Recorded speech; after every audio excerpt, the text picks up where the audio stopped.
Reaction has come out in the English press to the public exchange of contrasting post-match interviews between Thomas Tuchel and Jude Bellingham after the game against Norway. It's all a bit messy, says one of them.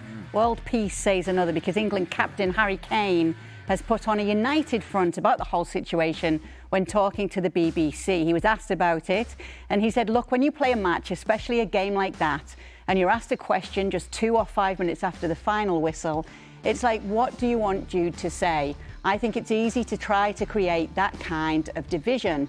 It always seems like this English mentality or something the English tend to do in these major tournaments, but the reality is the complete opposite. The unity and cohesion of the group is the reason we've gotten to where we are now. Sometimes things get blown out of proportion and are portrayed as much bigger than they actually are. So he's defended Jude. He has backed Tuchel here as well. Archie Rhind-Tutt joins us now from Manchester. I want to come to you first, though. Did he back Tuchel? Did he back Tuchel? I think that when you see some more of it, he said that a lot of how Tuchel expects them to work and what he does, they respect and they understand. Yeah. I think the moment the other day was, in some ways, it was almost like manufactured as such, based on the question that was given to Jude Bellingham. Because Tuchel, in his full interview as well, he was also praising the players for their mentality. But the reporter at that time didn't mention that to Jude, just came over with this critique about performance. When the guys are exhausted after having played a tough quarterfinal that went to extra time and all this stuff. And I think for Jude, Bellingham, he's taken that the wrong way, which is understandable because most people that I know that would be in his situation would also take it the wrong way. I think the fact that off the back of that, more questions were asked and Bellingham doubled down and tripled down, I don't mind it because for me, what he was saying, he was talking more so about the collective. I think if he made it all about himself, I'd have more problems with it. We said, look at the players. We have done this. They've worked so hard. We've made sure of this, made sure of that. We found a way to get through to the next round. And I think overall, my perspective on this, what Tuchel said is a fair assessment of the game, but it didn't need to be said in that moment. And I think what Bellingham said as well seems like it's pushing back against what Tuchel's saying. But the two of them would probably agree about both aspects of the performance, which is what they did. But somehow the media's made it seem like it's two separate stories. It's interesting to gauge the feeling back home, and that's exactly where you are right now, Archie, because obviously we see what the media are reporting. We see what's happened with a member of the media here doing this in the first place. What does seem to be the feeling about this whole situation right now? Kay, what better place to talk about creative tension than here in Manchester, the home of the Gallagher brothers? Look, it's the kind of thing that happens. I think that the majority of people here are just happy about the fact that England are through to a semi-final. And look, with somebody who has good knowledge of what Thomas Tuchel can be like and how he has this way of just not having a filter when you would expect most managers to have a filter. And Jude Bellingham is a very strong personality as well. We obviously know that there is this backstory going back to last summer where he called Jude Bellingham's behaviour on the pitch repulsive, which he then apologised for. And I think Jude Bellingham is somebody who thrives on having a bit of a grudge. He thrives on proving people wrong. And just as characters as well, in terms of the way that they work, they're very different. You see that Jude Bellingham is somebody who needs his freedom on the pitch. And we see with Thomas Tuchel that he wants every order followed down to the finest detail. We've seen it in each game at this tournament, how he's been prepared to just lair at his own players. And I think that actually Jude Bellingham is one of the few in the squad who can really stand up to him because he's brought this level of performance and said, no, I'm not having this. And it's just come up at a very, I don't know, poignant moment in the tournament. I don't think it's a problem for most people because they look at the bigger picture and see England are in the semi-final of a World Cup and against an Argentina team which has been doing it quite similarly to them in this tournament in terms of scrapping their way through and doing enough. What do you make of it all, Shaka? Nothing. I'll be honest with you. I think you always run the risk of this kind of thing happening when you put a microphone in front of a player's face or a manager's face immediately after a game. Emotions are still running high in either direction. And oftentimes you don't articulate things in exactly the way you want to. I also think the fact that it's Tuchel and Bellingham, and given their history, which Archie just spoke about, made this seem a whole lot worse than it actually is. we've all played here. We've all gone back to dressing rooms after games and had exchanges with our managers, had exchanges with our teammates that, were they done in the middle of the pitch with a microphone in our faces, would feel a whole lot different.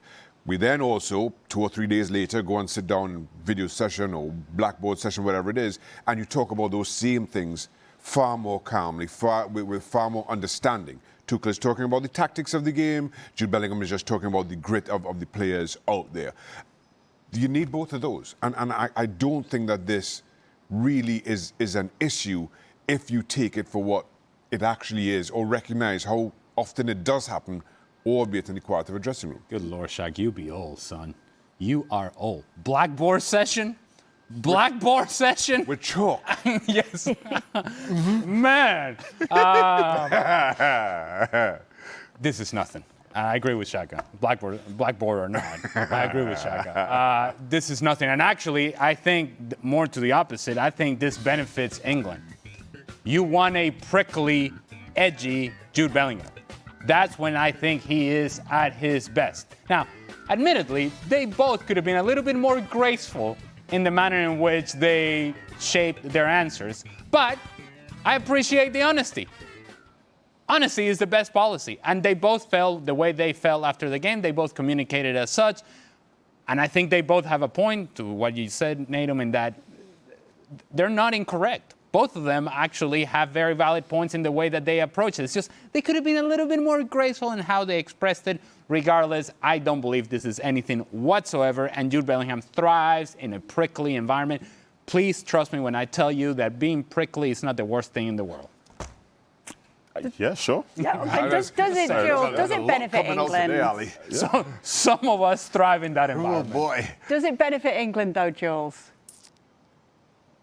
I think he showed character again from everyone, but we knew. I don't think it's a surprise. And by the way, I just don't think either that Tuchel and Bellingham just really like each other. I think what Tuchel said that Archie reminded us a year ago is still pretty much in the head of Bellingham and the whole family, and completely understandably so. But you don't have to get on with your manager to go find a tournament or to be very good, as we're showing. I think they're two alpha males that show a lot of personalities and characters. Sometimes, we've said it before, maybe Thomas Tuchel could be a bit less honest and transparent and no filter, like Archie put it again. And maybe he could have just managed that a little bit differently in the post-match interview, flash interview that he did after the game. But I don't think there's anything wrong in there. And I do agree with Ali that it will galvanize them even more. And I think at some point you'll have to make the peace. It's great that Harry Kane came and you knew exactly what Harry Kane would say, that he would speak exactly like he did yesterday as the captain and as a very good communicant in a way. And that's good again. And they'll be ready to go tomorrow and there will be no issues. There's 4 more days of this tournament, or 5 more days to this tournament to the final. Tuchel and Bellingham can be friends for 5 more days and then they go on holidays and then let's see what happens later on a much longer term. Do you know, I'm glad Jules has said that, because I don't think Bellingham likes Tuchel. I'd probably say Tuchel probably doesn't like Bellingham. But Does it matter? I think for some people, they kind of want it to matter. Some people want it to matter, but Bellingham's such a good professional, as is the case with the other players, that it doesn't matter. If the manager says we're training at midnight, they'll come and train at midnight. They'll hate it, they'll do their best, but this is what it's going to be.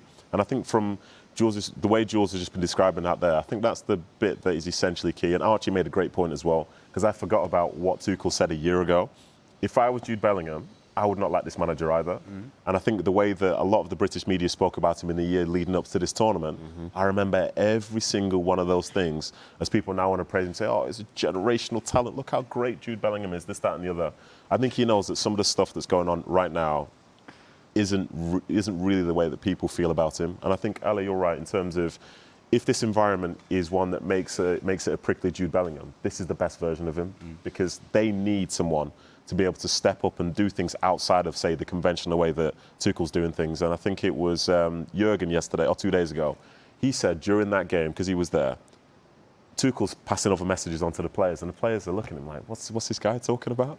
You know? And that reminds me in some ways that because we're watching it from the outside and we're just following the ball, we don't see those relationships. Maybe the players don't have them, but they still have a great opportunity, and I'm sure they're going to do the best to make it to that final. Yeah, these two characters, as you mentioned just a little bit earlier, Archie, though, are very outspoken. But Jude Bellingham does and has said that he likes to play with that chip on his shoulder.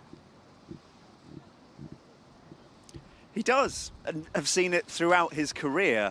And at times it got him into little bits of trouble, the way that he was going after some of the younger players at Dortmund, I remember. And to be honest, Thomas Tuchel actually also had his problems at Dortmund because of this very chip on the shoulder that he has, albeit when it's so permanent, can it still be described as that? I don't know. I think that it is interesting how this honesty that Thomas Tuchel has, it is quite new for us, I think, in England, to have a coach who really is saying it as it is, when we've been so used to Gareth Southgate in the past, who will, no matter what, protect the team. And I kind of like it. I do think that you do have to tread a fine line with it, but there's a part of me that likes the fact that even though England are in a semi-final, Thomas Tuchel's going, I don't care.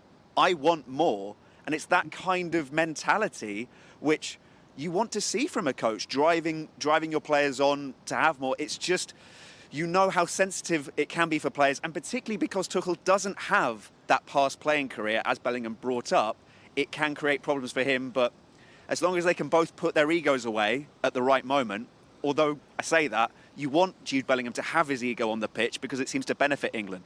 Very quick, Nedum. Yeah, very quickly. I just want to say, I think from the outside, people want to hear this from an England manager, but the players that he is coaching are the best players in that nation. They know when they're not playing well. They know when they can improve. So I think sometimes they're overemphasizing this coach's impact, because in reality, the players themselves can see just as clear as day as everybody else. Yeah, and we'll get to see more of England tomorrow and more of Archie tomorrow as well. Thank you so much what a for treat. joining us, Archie.